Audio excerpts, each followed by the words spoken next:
अस्सलामुअलैकुम। Face to face with Ayesha Bakhsh में आपको खुशामदीद कहेंगे। वज़ीर आज़म पाकिस्तान इमरान खान ने एक तवील वक्फे के बाद आज एक बार फिर अवाम के साथ गुफ्तगू की है। बराह रास्त कॉल सुनी और सवालों के जवाब दिए, मगर सवालात लेने से पहले वज़ीर आज़म ने यह बताया कि असूलन ये तमाम गुफ्तगू, ये बातें उन्हें पार्लियामान में करनी चाहिए, लेकिन वहाँ NRO का क्राउड बैठा है जो उन्हें बात नहीं करने देता है। वज़ीर आज़म से पहली खातून कॉलर ने सवाल किया कि महंगाई बढ़ गई है, क्या अब हम घबरा लें? जिसके जवाब में वज़ीर आज़म ने महंगाई का जिम्मेदार कोरोना को करार दिया। साथ ही कहा कि महंगाई सिर्फ हमारा ही नहीं, दुनिया भर का मसला है, लिहाजा मीडिया से वो खफा हैं कि उसे चाहिए कि वो बैलेंस खबर दिखाए और आवाम को पाकिस्तान के साथ साथ दुनिया की महंगाई से भी आगाह करे। हम बड़े खुशकिस्मत हैं कि हमारे पास एक ऐसी भी जर्नलिज्म है जो कि बड़ा लोगों को इन्फॉर्म करती है, लेकिन बदकिस्मती से ऐसे भी हैं जो सारा वक्त मायूसी फैला देते हैं। रोज़गार भी बढ़ रहा है, गुर्बत भी कम हो रही है, मुल्क की दौलत में भी इजाफा हो रहा है, टैक्स कलेक्शन भी बढ़ रही है, एक्सपोर्ट्स भी बढ़ रही हैं, तो ये मायूसी किस चीज़ की है? बैलेंस करें, तनकीद तो अच्छी होती है, लेकिन साथ साथ ये भी तो बताएं, इसका भी तो बताएं कि ये जो मुल्क में फ़ायदे हो रहे हैं। सहाफ़ी कह रहे हैं जी वो मुजरिम बाहर लड़ने पे, इससे जी तकरीर करने का मौका दे। सहाफ़ी कह रहे हैं, सीनियर सहाफ़ी, तो फिर जेल भी खोल दें। तो एक मामला महंगाई का है जो वज़ीर आज़म को सोने नहीं देती, तो दूसरा मसला अपोजिशन और इस अपोजिशन लीडर का है। वज़ीर आज़म इमरान खान की ये राय है, एक सवाल के जवाब में कहते हैं कि वो PTM से बात कर सकते हैं, TLP से बात कर सकते हैं, नाराज़ बलोचों से भी बात करने को तैयार हैं, सबको साथ लेकर चलने को तैयार हूँ, जमहूरियत का मतलब यही है, लेकिन मुजरिमों से बात नहीं करूंगा। शहबाज शरीफ को अपोजिशन लीडर नहीं, कौम का मुजरिम समझता हूँ। वज़ीर आज़म इमरान खान के ख्याल में शहबाज शरीफ जब तकरीर करते हैं घंटों असेंबली में, तो दरअसल वो अपनी CV पेश कर रहे होते हैं। उनकी यह भी राय है कि परवेज़ मुशर्रफ ने जो 2 NROs दिए, 2 बड़े ख़ानदानों को NRO दिए, वो उन्होंने जुल्म किया है NRO दे के। वो ये समझ रहे थे कि मैं भी उन्हें मुशर्रफ की तरह NRO दे दूंगा, ये मुझे ब्लैकमेल करने की कोशिश कर रहे थे, लेकिन मैंने अपोजिशन को NRO नहीं देना, ना ही उनसे कोई मुफाहिमत करनी है। इनको NRO देना मुल्क से गद्दारी होगी। नवाज शरीफ की वापसी से मुतालिक सवाल का जवाब देते हुए वज़ीर आज़म का ये कहना था कि मुझे उनके वापस आने का शिद्दत से इंतज़ार है, उनसे कहता हूँ प्लीज़ वापस आएँ। कहते जी वो लंदन से आज आ जाएगा, कल आ जाएगा, हम दुआ करते हैं किसी तरह वो वापस आ जाए। वो वापस नहीं आने लगा, वो वहाँ बैठा रहेगा। हाँ जी आज डील हो गई, कल डील हो गई, परसों डील हो गई, यहाँ से शोषे छोड़ता रहेगा कि पार्टी इंटैक्ट रहे। नहीं तो अगर उनको ये पता चल जाए कि इसने वापस नहीं आना, तो पार्टी तो आगे टूटने के लिए तैयार है। मैं तो इंतज़ार कर रहा हूँ आप पाकिस्तान आए, प्लीज़ पाकिस्तान आ जाएँ। वज़ीर आज़म इमरान खान से सदारती निज़ाम की खबरों से मुतालिक भी सवाल किया गया, जिसे उन्होंने मुस्कुरा कर सुना, लेकिन जवाब नहीं दिया। आजकल हर तरफ सोशल मीडिया पे, प्रिंट मीडिया पे एक ही खबरें चल रही हैं। कभी कहते हैं इमरजेंसी लग रही है मुल्क में, कभी कहते हैं सदारती निज़ाम आ रहा है, तो इसकी भी खबरें भी चल रही हैं, मीडिया की भी बहस हो रही है। तो मेरा सवाल ये है कि क्या खान साहब आप भी सदारती निज़ाम चाहते हैं या महज ये एक प्रोपेगेंडा है? वज़ीर आज़म की अवामी सवालात और जवाबात की नशिस्त करीबन 2 घंटे जारी रही, जिसने और बहुत से सवालों को सामने लाकर खड़ा कर दिया है। वो सवालात क्या बनते हैं? क्या वज़ीर आज़म पाकिस्तान अवाम के मुंतखब नुमाइंदों के ऐवान का एहतराम करते हैं? क्या वज़ीर आज़म पाकिस्तान माफिया से लड़ने में नाकाम हो रहे हैं? क्या वज़ीर आज़म पाकिस्तान इमरान खान ओहदे में मिली जिम्मेदारियों से परेशान हो रहे हैं? क्या वज़ीर आज़म पाकिस्तान इमरान खान को ज़मीनी हकीकत और अवामी राय का अंदाज़ा है? अगर ये सब कुछ है तो फिर वज़ीर आज़म को बताने की ज़रूरत नहीं कि मैं NRO नहीं दूंगा या ये कि मैं बाहर आकर ख़तरनाक हो जाऊंगा। बतौर वज़ीर आज़म पाकिस्तान इमरान खान साहिब, आपके पास जो आपका मंशूर है, जो इख्तियार मौजूद है, उसे इस्तेमाल कर गुजरिए, क्योंकि वक्त गुजर रहा है। सोचिएगा ज़रूर कि एक सवाल आज वज़ीर आज़म पाकिस्तान इमरान खान से रखा गया कि सब अच्छे कामों के बावजूद लोग PTI हुकूमत को क्यों गालियाँ दे रहे हैं।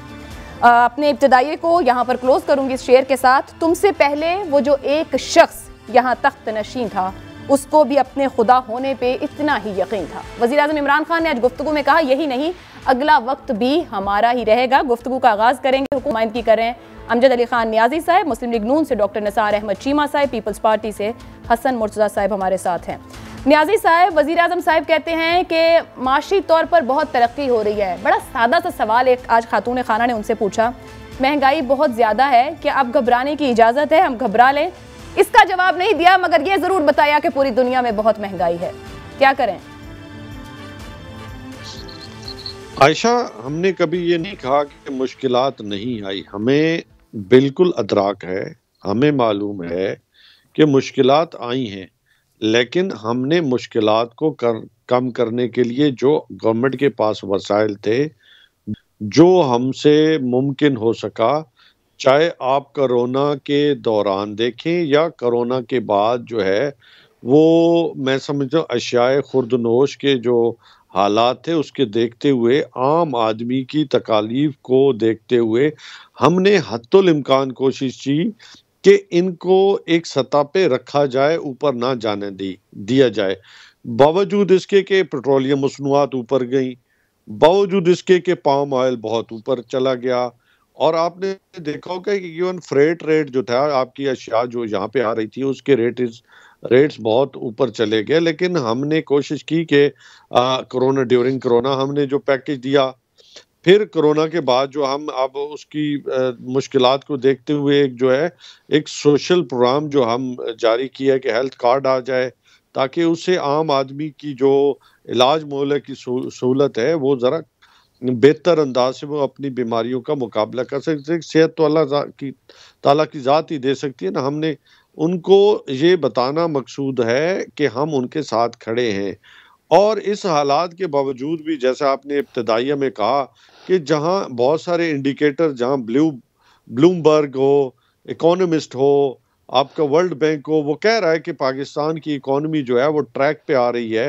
आपकी जो जीडीपी ग्रोथ रेट है वो 5.37 हो, जहाँ पे आपका लार्ज मैन्युफैक्चरिंग जो यूनिट्स हैं वो पूरे बूम पे चल रहे हो, आपकी टेक्सटाइल इंडस्ट्री हो, आपकी मैं समझता हूँ कि जो है कंस्ट्रक्शन इंडस्ट्री हो, वो भी बूम पे जा रही हूँ आपकी, जो मैं समझता हूँ कि ये भी साथ साथ देखना चाहिए। मुश्किलात आई हैं, हमने कोई इससे आंखें नहीं चुराई। नहीं साहब, तो घबराने की इजाजत नहीं है अवाम को, मतलब आपकी गुफ्तगू ये बता रही है? नहीं, हमने ये बात की है कि हम आपके साथ खड़े हैं, मुश्किलात में हमसे आपसे दूर नहीं हैं, हमें आपकी मुश्किलात का बखूबी अंदाज़ा है, और जो पाकिस्तान के अंदर चीज़ें होती हैं उनको हमने एक सतह पे रखने, बल्कि उससे हमने नीचे कोशिश की है कि वो रहें। आप देखें वेजिटेबल्स हो, आज चिकन हो, या बहुत सारे ऐसे जो खाने पीने की अशिया, आपकी दालें सारी बाहर से आती हैं। अब जो पाकिस्तान के अंदर चीजें बनती हैं या उगती हैं या मिलती हैं, उसको तो हमने हत्तुल इम्कान कोशिश की है। जबरदस्त यार साहब, मैं ये जो आप कह रहे हैं ना मिलती हैं और उगती हैं, अगर आप भूल गए हो तो 2019 याद कर लें, गंदुम और चीनी के हालात कैसे एक्सपोर्ट हुआ, कैसे बहरान आया, स्कैंडल्स बने और आपके मामलात रहे हैं, वो कोरोना से भी पहले की बात है। हसन मुर्जा साहब, वजीर आजम कहते हैं कि एक क्रेडिट तो उनको जाना चाहिए कि कोरोना के दौरान जो उनकी स्ट्रेटेजी है, ये वजीर आजम नहीं, हुकूमत, काबीना, वुज़रा सब कहते हैं कि दुनिया अप्रिशिएट करती है। कारोबार जिंदगी उस तरह मुअत्तल नहीं हुआ है जैसा पूरी दुनिया में हुआ, और इंटरनेशनल इन्फ्लेशन है जिसके असरात यहां पर हैं, तो किसी तो उनकी पॉलिसी को तस्लीम कर लें कि कुछ बेहतर कर रहे हैं। देखें अच्छा, आज वजीर आजम की जो गुफ्तगू थी वो उसमें महसूस होता था कि खुद घबराए हुए हैं। अच्छा, उनके पास कोई बात नहीं थी। आज भी जो वो गुफ्तगू कर रहे थे, ऐसे लग रहा था जैसे कोई अपोजिशन लीडर बोल रहा है और कंटेनर पे खड़ा हुआ है और बोली जा रहे हैं और कह रहे हैं कि मैं किसी को एनआरओ नहीं दूंगा। अब एक वजीर आजम है मुल्क का, वो उससे कोई एनआरओ मांग रहा है, कोई शख्सियत तो मांग रही होगी ना, कोई चिट्ठी आई होगी, कोई टेलीफोन आया होगा, कोई रिक्वेस्ट आई होगी, किसी ने टाइम मांगा होगा, किसी ने कोई बंदा भेजा होगा, उसका नाम बता दें कि फलां आदमी के जरिए मेरे से एनआरओ मांगा गया है। एक चीज कौम को अभाम में डालना, कौम को नॉन इश्यूज की तरफ ले जाना, सारी चीजें जैसे न्याजी साहब कह रहे हैं, दुनिया में महंगाई हुई है, पाकिस्तान में भी हुई है। हसन मुर्जा साहब, ये उन्होंने आज कहा है कि उन्हें ब्लैकमेल करने की कोशिश की गई कि मैं डर जाऊंगा कुर्सी जाने के खौफ से और एनआरओ दे दूंगा, ये आज उन्होंने बताया है। ब्लैकमेल करने की कोशिश की, पता नहीं आप लोगों ने की है, मुस्लिम लीग नून ने की है, या किसी और जगह से उन्हें ब्लैकमेल करने की कोशिश की, बट वो आज उन्होंने तस्लीम किया है कि उन्हें ब्लैकमेल करने की कोशिश की गई है एनआरओ लेने के लिए। देखिए ना जी, उन्हें क्या ब्लैकमेल किया गया है? क्या कोई वजीर आजम हाउस का दूध बंद कर लिया है किसी ने, गैस बंद कर दी है, बिजली काट दी है कि उन्हें ब्लैकमेल किया जा रहा है कि आप एनआरओ दोगे तो ये सारी चीजें आपको मिलेंगी? वजीर आजम को कौन ब्लैकमेल कर सकता है? वजीर आजम मुल्क का वजीर आजम होता है, चाहे जैसे भी हो, कोई मुतनाज़ा ही हो, लेकिन वो वजीर आजम तो है, उसको कौन ब्लैकमेल कर सकता है? और ब्लैकमेलिंग में क्या उनसे जिसने जो मांगा है उसका नाम बताएं कि फलां आदमी मुझे ब्लैकमेल कर रहा है, फलां आदमी जो है वो मेरे से एनआरओ मांग रहा है, मैं एनआरओ नहीं दूंगा। भाई आप एनआरओ दे कैसे सकते हैं जब सारों के केसेस जो हैं वो कोर्ट्स में हैं और बंदे सारे कोर्ट्स को फेस कर रहे हैं? तो आप क्या मावराए अदालत किसी को एनआरओ दे के घर भेज देंगे कि आप मेरी तरफ से फारिग हैं और आप जाके घर बैठ जाए? इस तरह नहीं होता। हमारा मीडिया है, हमारी अदालतें हैं, हमारे इदारे मौजूद हैं। इस तरह कैसे एक वजीर आजम कोई हुक्म दे सकता है कि जाओ मैंने फलां को माफ कर दिया और फलां को मैंने छोड़ दिया और ये कर दिया और वो कर दिया? और आज जिस मुशर्रफ का वो कह रहे हैं, उसी मुशर्रफ के लिए तो उन्होंने मिठाइयां भी तकसीम की, उसके रेफरेंडम में मुशर्रफ के लिए कैंपेन भी करते रहे, मुशर्रफ के एजेंट भी बन के खड़े होते रहे, दूर भी हो गए थे ना, उनको तनकीद भी करते रहे, उनके खिलाफ कैंपेन भी करते रहे, और उनको गुस्सा भी इस बात का है कि दो बड़ी जमातों को जो एनआरओ दिया वो सबसे बड़ा जुल्म किया इस मुल्क के साथ। वो तो जब उन्हें वो सदर मुंतखब हो गए, उसके बाद जब उन्होंने वजीर आजम ना बनाया तो फिर तनकीद भी होती रही। फिर उन पे वहां का इजहार किया था वजारत उज़्मा का, वो जब ना मिल सकी तो उस पर तनकीद शुरू कर दी। देखें, गुजारिश ये है कि इस मुल्क के अंदर महंगाई अगर वो नहीं रोक सकते थे, कोई इशू नहीं, पूरी दुनिया का इशू है, लेकिन इस मुल्क के अंदर जंगें हुई हैं, कोविड आए हैं, फ्लड आए हैं, यहाँ दहशतगर्दी हुई है, कोई आदमी भूखा नहीं सोया, किसी ने अपने 5-5 बच्चों के साथ नहरों में छलांगे नहीं लगाई। ये पहला दौर है जब लोग 5-5 बच्चों समेत नहरों में छलांगे लगा के खुदकुशियां कर रहे हैं, जहां पे बच्चे बेचने के बोर्ड लगाकर बैठे हुए हैं। मतलब आप माशी पॉलिसियों से मुतमईन नहीं है? हमारी जो ज़राअत थी, मेरी एक अर्ज सुन लें, यहाँ पे जो ज़राअत थी हमारी, उस ज़राअत ने कभी किसी को भूखा नहीं सोने दिया।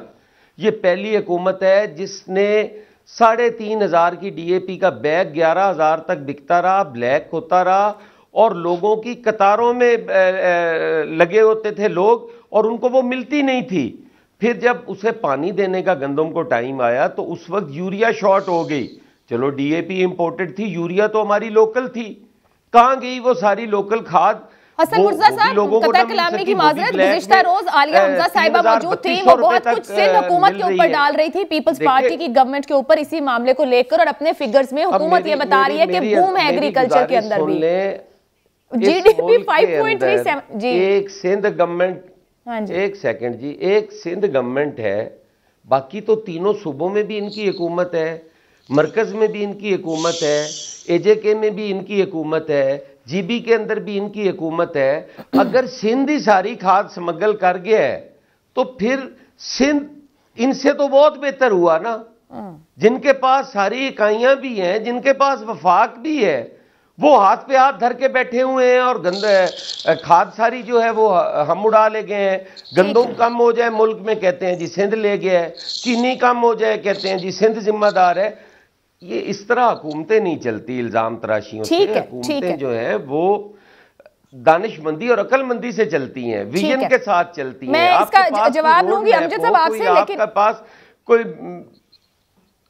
ठीक है हसन मुर्जा साहब, मैं डॉक्टर निसार चीमा साहब आप भी जवाब दे दीजिएगा। वजीर आजम साहब ने शिकवा किया कि पार्लियामान में आप लोग बैठे हैं जो बोलने नहीं देते, यानी कि एनआरओ क्राउड।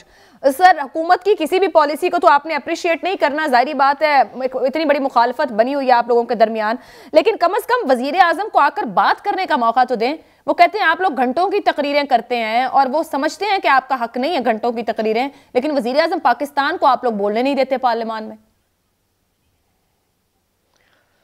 आयशा, आज मोहतरम वज़ीर आज़म साहब ने जो कुछ फरमाया उससे 2-3 चीज़ें बहुत वाज़ेह तौर पर सामने आई हैं।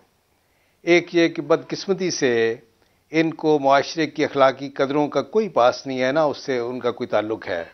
अंदाज़ा कर लें कि हमारे यहाँ ये इस तरह की वज़ादारी और रवादारी होती थी। आम देहात में अनपढ़ लोग भी ये है कि इतने वो जो बाखलाक और महज़ब होते थे कि कोई दुश्मन भी हो तो उसको जी करके। नवाब नसरुल्लाह खान को मुझे याद है कि जनरल ज़िया-उल हक ने 5 साल तक नज़रबंद रखा, लेकिन जब भी उन्होंने उनका नाम लिया जनरल ज़िया-उल हक साहब कह के, आज भी मियां नवाज शरीफ से बात करें इमरान खान साहब कह के मुखातब करेंगे, लेकिन इनका अंदाज आज देखें कि वो आता नहीं है, वो आया नहीं है, वो लंदन में बैठा है, उसने नहीं आना, मैं कहता हूँ वो आए, ये अंदाज है।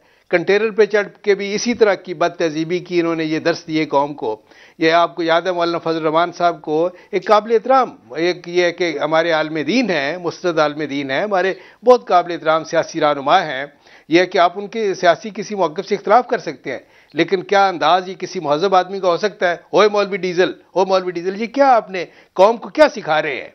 यानी आज भी इसी तरह का अंदाज हमने देखा है। दूसरी बात जो है कि जिसका मुझे बड़ा अफसोस हुआ है कि इनको अखलाकी कदरों का भी कोई पास नहीं, दूसरा पार्लिमानी रवायात का भी ना कोई ताल्लुक है उससे, ना उसका पास है कि पूरी अपोजिशन ने जिस शख्स को, जिस लीडर को अपना अपोजिशन का मुतफिका लीडर माना है, जी मैं तो उसको अपोजिशन लीडर नहीं मानता। भाई आपके मानने या ना मानने से क्या फर्क पड़ता है? आपको ये कोई फाशिस्ट ये जो है ये थिंकिंग है, यानी आपने फैसले करने हैं, सवाल है आपसे इसी गुफ्तगू में, आप अपोजिशन लीडर हैं शहबाज शरीफ, वजीर आजम इमरान खान जी कहते हैं कि वो चाहते मैं हाथ मिलाऊं, नहीं मिलाऊंगा, मुजरिम हैं कौम के, चोर हैं, डाकू हैं, एनआरओ ज़दा हैं। आपके इल्म में पीटीआई के जो बाकी लीडर हैं, क्या वो शहबाज शरीफ साहब से मिलते हैं, हाथ मिलाते हैं, साथ बैठते हैं, चाय पीते हैं, या पूरे पीटीआई जो है उसके तमाम रहनुमाओं ने शहबाज शरीफ का बॉयकॉट किया हुआ है? नहीं, ये तो आते हैं, जिन लोगों में वजहदारी है वो आते हैं, वो तो कोई मसला नहीं है जी। लेकिन ये देखें कितनी अफसोस की बात है। दूसरी बात यह है कि क्या मियां शहबाज शरीफ के खिलाफ आज तक एक धैले की ये करप्शन साबित कर सके हैं? जब उनको मियां शहबाज शरीफ को हाई कोर्ट ने जमानत पे रिहा किया तो उन्होंने कहा, हाई कोर्ट की ऑब्जर्वेशन ये थी कि मियां शहबाज शरीफ के खिलाफ कोई करप्शन साबित नहीं हुई, उनके खिलाफ इख्तियारात का कोई नाजायज जो इस्तेमाल है वो साबित नहीं कर सका नैब। तो अब ये है कि ये इनके कहने से वो मुजरम हो जाएंगे। बात यह है कि ये जिस तरह एक यानी इतनी 3.5 साल की सारी तगदो के बावजूद, सारे अपने वसाइल इस्तेमाल करने के बावजूद एक धेले की करप्शन जी साबित नहीं कर सके, ना मियां नवाज शरीफ के खिलाफ, ना मियां शहबाज शरीफ के खिलाफ। लेकिन ये कि इनका अंदाज़े कलाम। और दूसरी बात जो है देखें, जो एक और बड़े अफसोस की बात है कि इनको अवाम के दुख दर्द का कोई एहसास नहीं है, इनको कोई पता नहीं है अवाम किस हाल से। वो जो है जाली आज़ाद शुमार कि जनाब एक्सपोर्ट हमारी ये हो गई, हमारे जो है फॉरेन करेंसी अकाउंट्स के वो जो हमारे इसने डिपॉजिट ये हो गए हैं, हमारे जो हैं वो जो डेट्स में ये हो गया है, हम कमी हो गई है, हमने ये कि डेट्स की ये पेमेंट ये की है, हमने ये है कि जो करंट अकाउंट डेफिसिट में इतनी कमी कर दी है। भाई जो ये इस तरह के इंडिकेटर्स जाली जो आप दिखा के क्या इससे अवाम का पेट भरेगा? अवाम तो आपसे कह रहे हैं कि भाई इब्ने मरियम हुआ करे कोई, मेरे दुख की दवा करे कोई, मेरे लिए आपने क्या रिलीफ आपने मुझे फराहम किया है पिछले 3.5 साल में? मेरे लिए तो आपने जीना मुश्किल कर दिया है। वो तो बहुत आप देखें तो सही कि बिजली, आशा सिर्फ एक बात आप सिर्फ ये देख लें कि बिजली की, गैस की, पेट्रोल की कीमतें कहां से कहां चली गई। अपनी करेंसी को जो इन्होंने बेकदर किया है 40 से 50% तक उसको डीवैल्यू कर दिया है, उसकी वजह से महंगाई का एक सैलाब आ गया है। ये कौमी जुर्म है जिसकी सजा ये पता नहीं ये कौम कब तक भुगतती रहेगी। आज ये शायद खुर्दनोश की कीमतें ऐसी हैं कि आम आदमी की कुव्वत खरीद से बाहर हो गई हैं। इंसान तो ये है कि ये सच्ची बात है कि 2 वक्त की रोटी को तरस गया है और इनको कोई एहसास। वो कह रहे हैं कि मैं तो दफ्तर में बैठता हूँ और तमाशा देखता हूँ। ये है इनका काम।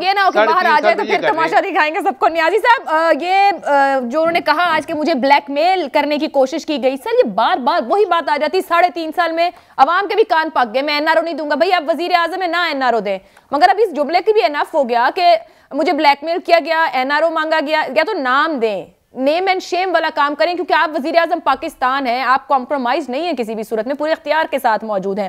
फिर ये कहना कि मैं पार्लियामान में आके बात नहीं कर सकता, क्या हमारा वजीर आजम इतना मजबूर है कि पार्लियामान में खड़े होकर अपने हिसाब से अपनी मर्जी से बात नहीं कर सकता, अवाम को मुखातिब नहीं कर सकता है, या फिर वो उस ऐवान का तकद्दुस ही करने को तैयार नहीं है जहां तमाम जितने लोग बैठ रहे हैं वो मुंतखब हैं, 22 करोड़ अवाम मुंतखब करके उन्हें भेज रही है, और वजीर आजम कहते हैं यहाँ चोर डाकू बैठे। सर फिर तो इदारे मौजूद है जिन्होंने एहतसाब करना है, या आपकी हुकूमत है, आप एहतसाब मुकम्मल कर लें जिसमें आप खुद तस्लीम कर रहे हैं कि आप नाकाम हो रहे हैं। आयशा, आपको बिल्कुल, आप जब चैनल ओपन करती होगी तो आपके इल्म में है कि जब खान साहब तकरीर करने आते हैं तो इनका रवैया वहां पे क्या होता है। ये बुग़्ज़े इमरान खान में मुब्तला हो के मैं समझता हूँ इतने आगे चले गए हैं दुश्मनी में कि इनको सच और जो है ना वो इनको सुनाई नहीं देता। और ये कहते हैं कि जी बड़े हमने जो जैली जो है वो फिगर जो है वो बना रखे हैं, खुदा का नाम लें, ये इदारे हैं जो अगर आज डिपॉजिट हैं तो कोई हमने वहां से कोई पैसे तो नहीं इधर उधर कर दिए ना, सामने स्टेट बैंक के पास जितना भी आता है वो एक सिस्टम है, एक प्रोसीजर है, उसमें आप फेक कैसे दिखा सकते हैं। फिर उन्होंने खुद माना कि जी आपकी डीएपी जो है इंपोर्ट होके आती है, यूरिया आज भी मैं समझता हूँ पाकिस्तान में सबसे चीपेस्ट रेट है दुनिया में, 10,000 से 11,000 तक रेट चल रहा है। तो ये किसान को आज अल्हम्दुलिल्लाह 1100 अरब रुपए का जो है एक्स्ट्रा पैसा उसके पास गया है। और हम समझते हैं कि हम ट्रैक पे हैं। हाँ, मुश्किलात भी हैं जिनकी तदारुक के लिए जो है अपनी पूरी सलाहियतों के साथ जो है उसके लिए हमने जो प्रोग्राम शुरू कर रखे हैं फ्लाई, वो इनको हेल्प आउट करेंगे। लेकिन उसके बावजूद भी हम समझते हैं कि हाँ हम और भी हमने बेहतर करना है आने वाले वक्त। जैसे ही अब रिकवरी से जो है वो हम खुशहाली की तरफ आ रहे हैं तो और जितना मुमकिन हो सका हम रिलीफ मुहैया करेंगे। आज आपकी जो डेवलपमेंट प्लान्स हैं बड़े बड़े शहरों के, वो अल्हम्दुलिल्लाह वो स्टार्ट हो चुके हैं। और फिर इमरान खान साहब इनके बारे में जो कहते हैं ना वो गलत नहीं कहता। दुनिया में आप फिर चोरों को बाहर बिठा के, आप थानों से बाहर बिठा के जो चोरी करे तो उनको आप बिठा ले, चौक में बिठा ले कि आप जी माजरत के साथ आप जी चोरी नहीं करने, हम आपस में मुज़ाकरात कर लेते हैं। तो अगर कौम ने इस तरफ चलना है तो मेरे फिर क्या हमारी जो पाकिस्तान की जो रियासत है, क्या वो बनाना रिपब्लिक हमने बनाना है या वाकईतन इसके अंदर जो है कानून की फरमा रवाई लेके आनी है। अगर ये कहते हैं ना कि वोट को इज्जत दो, तो वोट को इज्जत कैसे होती है कि ये लूट के चले जाएं और कहें कि जी हमें जो है वो बिल्कुल हमने कुछ किए। आज जो टीटीज जो निकल रही हैं, आज जो फलूदे वालों के अकाउंट से, रेडी वालों के अकाउंट से पैसे निकल रहे, तो वो किसके पैसे हैं? गरीब आवाम के पैसे हैं ना। नियाजी साहब, कतई कलामी की माजरत, आप ही की गुफ्तगू से एक सवाल बनता है। आपने जो बात कही, क्या अगर तो वाकई जो इमरान खान साहब कह रहे हैं और पूरी पीटीआई उसके साथ खड़ी है, फिर तो पूरी पीटीआई को मुकम्मल तौर पर शहबाज शरीफ साहब का बाइकआउट कर देना चाहिए और फिर कोई राब्ता नहीं होना चाहिए। जबकि राब्ते भी हैं, गुफ्तगू भी होती है और जहां आपको ताउन की जरूरत पड़ती है आपकी जमात के लोग ताउन के लिए उनके पास पहुंचते हैं। एक बात। दूसरी बात यह बनती है कि शहबाज शरीफ के मामला चल भी रहे हों, अगर वो वोट लेकर उस ऐवान में पहुंच रहे हैं तो वो एक वोट को इज्जत दो, यानी कि अवाम के वोट के साथ वहां मौजूद हैं, तो इसका मतलब है ऐवान में बैठे लोगों का आप तकद्दुस और एहतराम नहीं कर रहे, यानी कि उस ऐवान का तकद्दुस और एहतराम नहीं है। तो दो में से किसी एक साइड पर खड़े होकर क्लैरिटी के साथ कि ये आपका नैरेटिव है जमात का। हम तो बिल्कुल क्लैरिटी के साथ खड़े हैं आयशा, उसमें कोई दूसरी राय नहीं। हम समझते हैं कि इनका जो वहाँ पे जो जमहूरियतें हैं उनमें ये नहीं होता जिस तरह ये आके वहाँ पे बड़े बड़े जो है ना वो भाषण जो है कौम को या हमें सुनाना शुरू कर देते हैं। मुझे तो ज़ाती तौर पे ये मैं बात करूँगा कि कोई इतना कोई मैं समझे खुशकुन माहौल नहीं होता वहां पे भी और बाहर भी, क्योंकि इजाजत तो फिर आप देते हैं, कौमी असेंबली का इजलास भी तो रन कर रहे होते हैं, मेरी बात सुने ना, इलेक्शन के प्रोसेस से ये गुजर के आए हैं, आप उसे रोक भी नहीं सकते। लेकिन हमने कौम के सामने हक है, क्योंकि आपका निज़ाम ऐसा है ना, या तो निज़ाम कोई और होता तो फिर हम बिठा के इनको रखा होता, तो फिर आप कह सकती थी कि हमने इनको जो है वो बिठा रखा है। लेकिन बदकिस्मती से हमारा जो सिस्टम ऐसा है जिसमें इन जैसे जो है वो लूटने वाले लोग जो है वो किस अपने आपको एक इलेक्शन प्रोसेस इनको समझ है थोड़ी सी, उससे ये गुजर के आ जाते हैं और फिर वहाँ पे जो है वो नेल्सन मंडेला बन जाते हैं। हालांकि कौम को पता है कि ये लूट अली है, इनके अलावा इन्होंने क्या किया है मुझे ये बता दें, कोई ऐसा इदारा बता दें, कोई ऐसा सिस्टम बता दें जो कई दहाइयों की मैं समझता हूँ इनकी पॉलिटिक्स में इन्होंने कहा हो कि हमने बहुत अच्छा किया है। हम तो ऐसी जगह आकर खड़े हो गए हैं कि हम सोचें कि पार्लियामान के अंदर बैठी एक साइड की जमात या तमाम लोग दूसरी साइड को मुकम्मल नेगेट करते हैं और रद्द कर देते हैं, जो उस तरफ बैठे हैं वो इधर को मुकम्मल नेगेट और रद्द कर देते हैं। हालांकि यहां से लोग वहां, वहां से यहां, इस जमात के उस जमात में, उस जमात के इस जमात में। अगर मैं आपसे सवाल रखूं, आज वजीर आजम ने बार बार कहा कार्टेल्स बहुत हैं, माफिया बहुत है, उनकी बेबसी का इजहार हो रहा था। अपने 3.5 साल में आपने कोई एक माफिया या कार्टेल नाम के साथ नेम एंड शेम किया और उसे मुजरिम डिक्लेयर करवा सकी आपकी हुकूमत? कोई एक नाम बता दें। और स्कैंडल कहां से शुरू नहीं हुआ? चीनी, आटा, अद्वियात, पेट्रोल बहरान, कोई मामला ऐसा नहीं जिसपे स्कैंडल नहीं बना है, मगर क्या आप अपने 3.5 साल में किसी एक माफिया को नेम एंड शेम के साथ मुजरिम डिक्लेयर करवा सके हैं?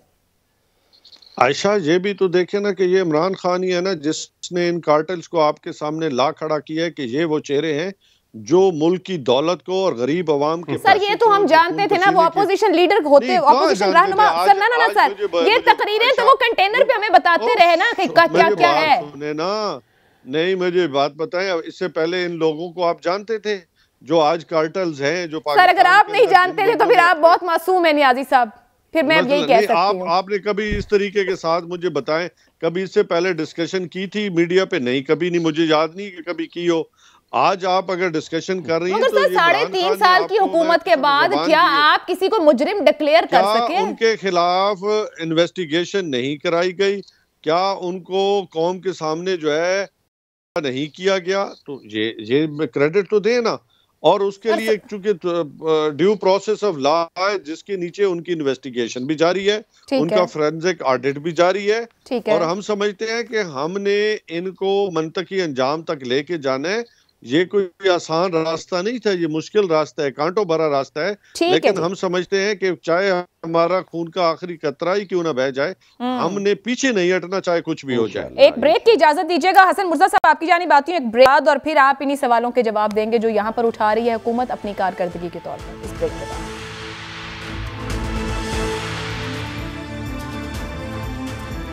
प्रोग्राम में आपको एक बार फिर खुश आमदीद कहेंगे। ब्रेक से पहले अमजद साहब ये कह रहे थे कि हमने एक मुश्किल रास्ता चुना है, ये आसान नहीं है, पीछे नहीं हटेंगे, आवाम के साथ खड़े हैं। और वज़ीर आज़म इमरान खान साहब ने भी आज एक पैगाम दिया है, ये सुनिएगा।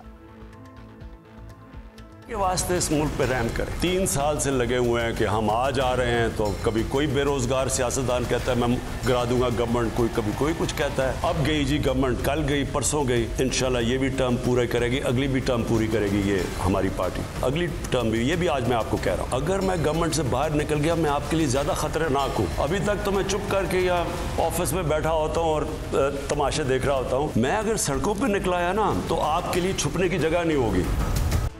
जी हसन मुर्जा साहब।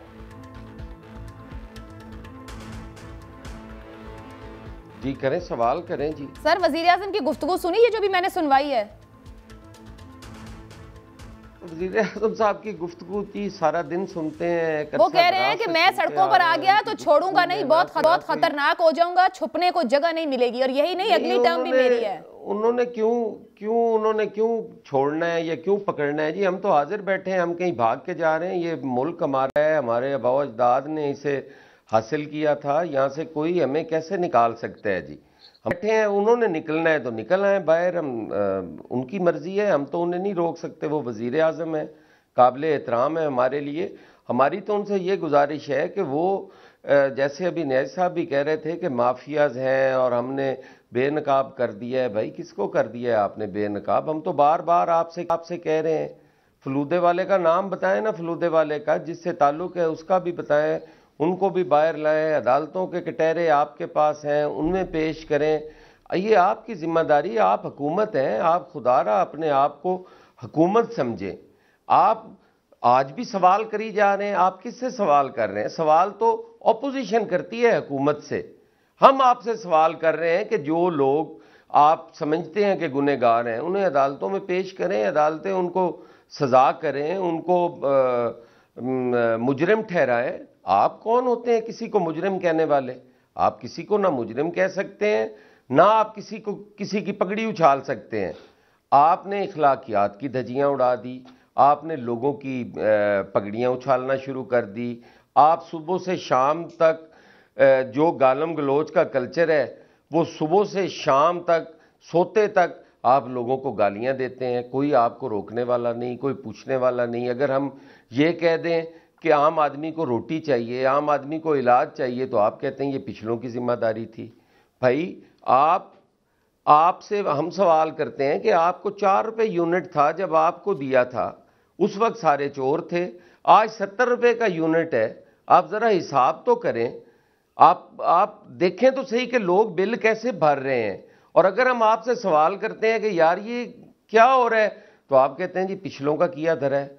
आप 70 रुपये पे पेट्रोल लीटर छोड़ के जाने वालों को चोर कहते हैं, और 150 रुपए लीटर कर देने वालों को आप कहते हैं जी कि वो बड़े ही पारसा है, बड़े ही नेक नाम है, उनका तो कोई गुनाह ही नहीं है जी। 3 साल से तो हम आपको सुन रहे हैं, आपको बर्दाश्त कर रहे हैं, आप आज भी कहते हैं जी कि 3 साल से हम सुन रहे हैं, हम आ रहे हैं, हम आ रहे हैं। अगर ऑपोजिशन कहती है हम आ रहे हैं तो ये ऑपोजिशन कहती रहती है, आप टिक क्यों नहीं कहो, जब आओगे देखी जाएगी। अपना काम तो करो। आप स्टेट बैंक गिरवी रख दो, आपको कोई ना पूछे। आप तेल की कीमत बढ़ा दो, आपको कोई ना पूछे। आप महीने में 3-3 दफा तेल महंगा करते रहो, कोई आदमी आपके सामने बात ना करे। जो आदमी बात करे आप उसको कहें कि आप चोर हो, आप डाकू हो, आप लुटेरे हो। ये कौन सी हुकूमत है? आपने चोरों को पकड़ना है। आपको FIA ने चोरों के नाम बताया कि ये आटा चोर है, ये चीनी चोर है। आप तो उन्हें अपनी मर्जी से अपनी काबीना से नहीं निकाल सके। आपने किन चोरों को पकड़ना है? आपके साथ आपके दाएं और बाएं दोनों तरफ चोर बैठे हुए हैं, आप उनको नहीं रोक सकते। आपके एक वजीर ने, वजीर रेलवे रहा, 150 एक्सीडेंट करवा दिया उसने, आपने उसको एक और वजारत दे दी। अच्छा खासा इस मुल्क के अंदर अमन था, आज फिर से बॉम्ब ब्लास्ट होने शुरू हो गए हैं। हुकूमत की कारकर्दगी पर हसन मिर्जा साहब कड़े सवालात उठा रहे हैं। डॉक्टर निसार साहब, आप एक सेकंड आयशा, मैं जरा बात कर रहा हूं। जी कीजिए। परवेज खटक साहब है, आपके वजीर है ना, वो कोई ऑपोजिशन के तो नहीं है। अगर वो आप पे अदम एतमाद का इजहार कर रहे हैं, आपको कैबिनेट मीटिंग में खड़े होकर कहते हैं कि आप क्या कर रहे हो, हमने कल को हलकों में जाना है, उसका जवाब भी ऑपोजिशन ने देना है। आपको अगर KPK के अंदर KP में वोट नहीं मिलता, आप हार जाते हैं, वहां बुरी तरीके से हारते हैं बल्दियाती इलेक्शन, और आप कहते हैं जी कि ये अपोजिशन का किया धर है। भाई जहां पर आपने 8.5 साल निकाले, आपने मालम जब्बा में स्टे लिया, आपने फॉरेन फंडिंग में स्टे लिया, BRT पे स्टे लिया, आप उस सूबे में आप हार के वहां से निकलते हैं और अपोजिशन को आप कोसना शुरू कर देते हैं और कहते हैं जी मैं अगले 5 साल भी वजीर आजम होऊंगा। और अगर आपने इस मुल्क के अंदर मां सिवाय भंग की काश्त और उसकी बर्दाश्त और उसके अलावा इस मुल्क में एक मेगा प्रोजेक्ट आप बता सकते हैं 4.25 साल में क्या? चले, मैं इसका जवाब लेती हूँ PTI से, लेकिन पहले डॉक्टर निसार चीमा साहब। डेवलपमेंट का प्रोजेक्ट 12 करोड़ का सूबा है जी, पूरे पंजाब में कोई एक तो बता दें कि ये मैंने मेगा प्रोजेक्ट शुरू किया। वो तो सेहत कार्ड और पता नहीं क्या कुछ लेकर आए हैं, आप लोग देख ही नहीं रहे हैं। डॉक्टर निसार साहब, वो धमकी दे रहे हैं अगर हुकूमत से निकल गए तो सड़कों पर होंगे, छुपने को जगह नहीं मिलेगी। तो क्या फिर अपोजिशन की बेहतरी इसी में है कि इमरान खान इख्तिदार में ही रहे? वो किसको धमकी दे रहे हैं ये कि खतरनाक हो जाऊंगा? देखिए बड़ी बदकिस्मती की बात है कि ये बतौर हुक्मरान भी कोई मिसाली इनकी कारकर्दगी नहीं है, बल्कि बदतरीन कारकर्दगी इन्होंने दिखाई है पिछले 3.5 साल में।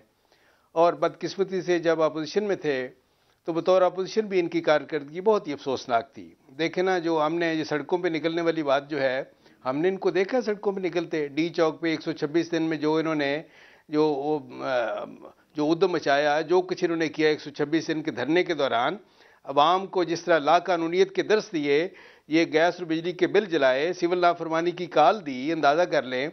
लोगों से कहा कि आप बैंकों के ज़रिए पैसे ना भेजें, बाहर रहने वाले लोगों से आप हुंडी के ज़रिए पैसे भेजें।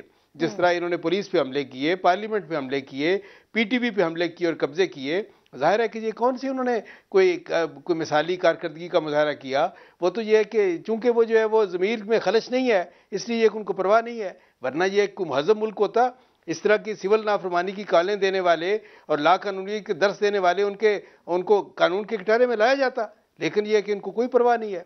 वो कहते हैं मैं फिर भी आके यही करूंगा, सड़कों पे आया तो मैं ये है कि मैं बिल्कुल नात का बंद कर दूंगा। देखें, गुजारिश ये है कि क्या ये मुनसिफ है? यानी मुनसिफ का रोल, उन्होंने जज का रोल एज्यूम कर रखा है कि ये पहले भी बतौर अपोजिशन भी इल्ज़ाम लगाते रहे। 3.5 साल में कोई ये है कि अगर किसी के खिलाफ करप्शन साबित नहीं कर सके, आज भी उनको चोर कहते हैं, डाकू कहते हैं। क्या ये कि इनको ये कहते हुए शर्म नहीं आनी चाहिए? मुझे ये फरमा दे, न्यायी साहब से पूछना है, क्या ये मुनासिब है कि अगर आप साबित नहीं कर सकते, ये अदालत का काम है, जज का काम है, या आपका काम है फैसला करना कि चोर कौन है, डाकू कौन है? आपके कहने से कुछ चोर और डाकू हो जाएगा? चले, उनसे जवाब ले लेते हैं। फिर वज़ीर आज़म ने सवाल करने के बावजूद 3.5 साल में साबित नहीं कर सके, तो आपको कौन सा कानून, कौन सा अखलाकी ज़ाब्ता ये इजाजत देता है कि इसके बावजूद आप उनको चोर और डाकू कहें? ठीक है, न्याय साहब इसका जवाब भी दीजिएगा। और वो दरखास्त कर रहे हैं, जबकि असद उमर साहब कह रहे हैं हमने खुद उनको रुखसत किया, 100% हमारा फैसला था। अब वजीर आजम 2 साल से दरखास्त कर रहे हैं कि बराए मेहरबानी वापस आ जाएं। सर, इल्जामात की सियासत जेब देती है? देखिए, जो रिपोर्ट बनी उस रिपोर्ट्स के बुनियाद पे जो है पहले जो हमारे पास थी, लेकिन हमें बिल्कुल अब उसमें कोई डाउट नहीं रहा कि वो रिपोर्ट जो है वो मैं समझता हूँ रिलायबल नहीं है। और इसके लिए खुद जो है प्राइम मिनिस्टर ऑफ पाकिस्तान जनाब इमरान खान साहब ने इसको तस्लीम भी किया है कि जो हमें पेश की गई चीज़ें वो उसके मुताबिक नहीं थी, और ये सिर्फ यहाँ से स्किप करने के चक्कर में थे।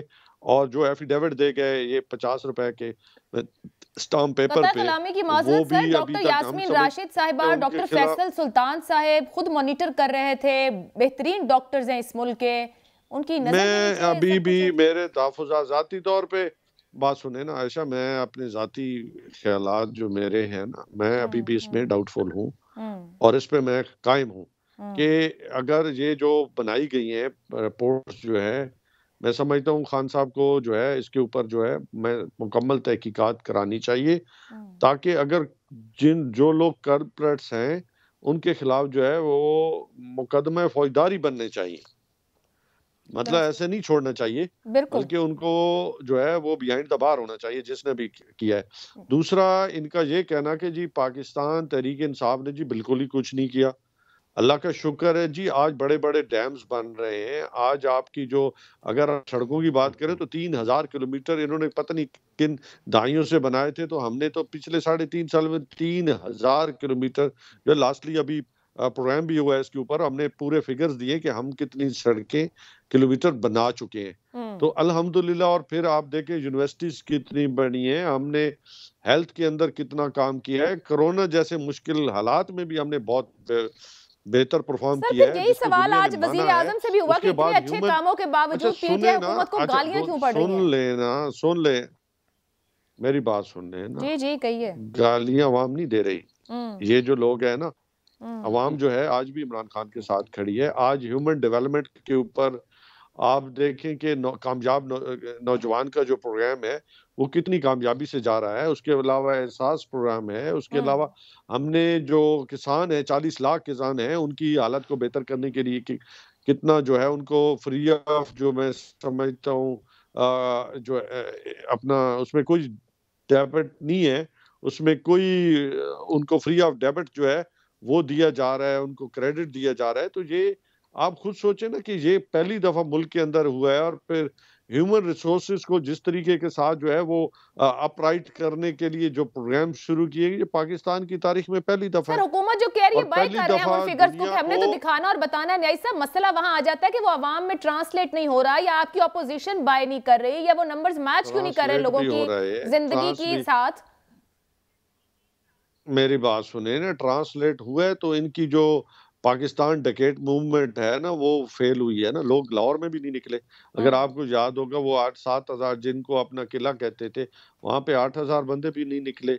आज जो ये ड्रामेबाजियां जो जारी हैं, तो लोगों ने क्या कब कहा है कि हम इनके साथ निकल रहे हैं? हाँ, माइंडसेट लोग जो हैं, जो इनके पुराने जो है बल्दियाती इंतखाब में तो फिर आपको भी आवाम जवाब दे रही है और ज़िमनी इंतखाब में भी जवाब दे रही है ना।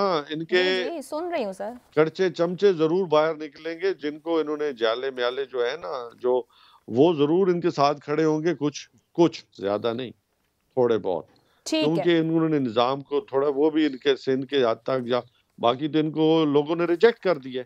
ठीक है।